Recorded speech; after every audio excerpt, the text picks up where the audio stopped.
everybody, this is Renee, co-founder of Pathfinders Downsizing Solutions. And today I'm talking about a wonderful book that I discovered on Amazon called The 4 Facets of Grief, and the author is Ruth E.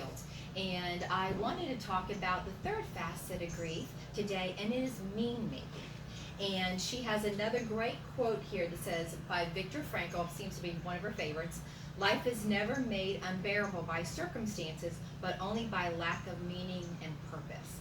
And I'll be honest, that is very true for us, because Pathfinders Downsizing Solutions is named after my late husband, who was an Army Pathfinder, and who'd have thought that the experience of losing a loved one has helped us be a little bit easier to understand when a client is going through a difficult time.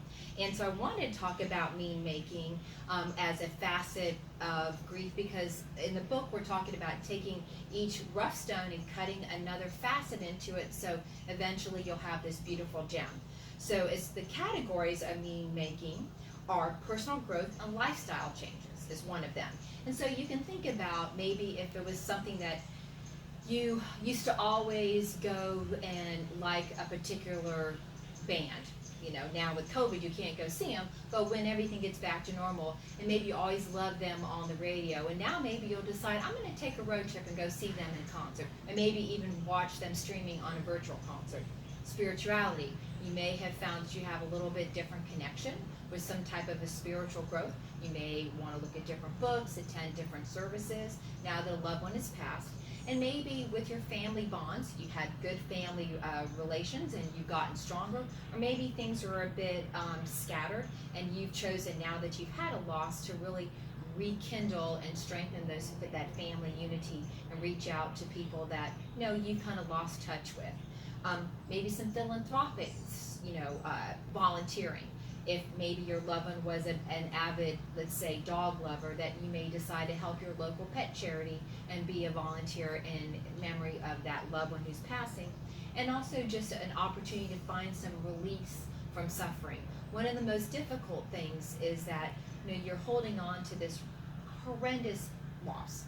And it could be somebody who's really close, it could be somebody who maybe you have lost touch with, but you have to kind of find how to make this loss okay. How can you every day find a way to honor them, to remember them, to cherish the fact that you had them in your life, but where it's not such a heavy weight that it's almost unbearable. And you have to find a new meaning for your life, because now basically the pieces of the puzzle have changed, and so maybe you have to kind of redo how that all fits together. And there's also things that you need to think about as far as the post-traumatic growth that you go through. There's new opportunities that you may want to try, that if you're a caregiver and you had a certain quantity of time that you had to take care of for a loved one, that now you have that free time and maybe you're feeling a little guilty. Find something that you may have been wanting to do or did when you were younger and start it again. Look at some personal growth with closer relationships with friends and family. Kind of realize that you have your own strength, and maybe where you might want to work on even strengthening those things that are really great parts of your life. Honestly, greater appreciation for life. I used to always consider every day a gift, but boy, now it really is a whole different perspective. And then look at maybe into a little bit more spiritual or religious connection. And one thing that I wanted to talk about that isn't part of the book is, there's could be some post-traumatic triggers or trauma. If your loved one maybe passed away in a certain manner, that may be a trigger if you're around that particular kind of context again. So give yourself an opportunity to know that may be something that is very difficult for you.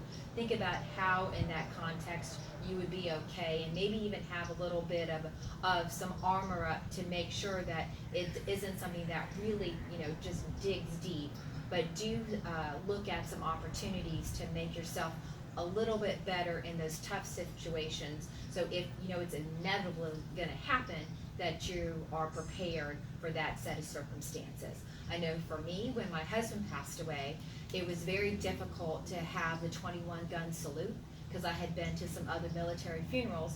So when it was my turn, I just asked that I could see that happen, so it wasn't startling and it wasn't a traumatic event for me.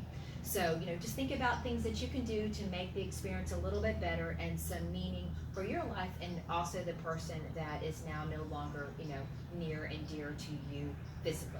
So again, it's Renee with Pathfinders Downsizing Solutions. Thanks for watching.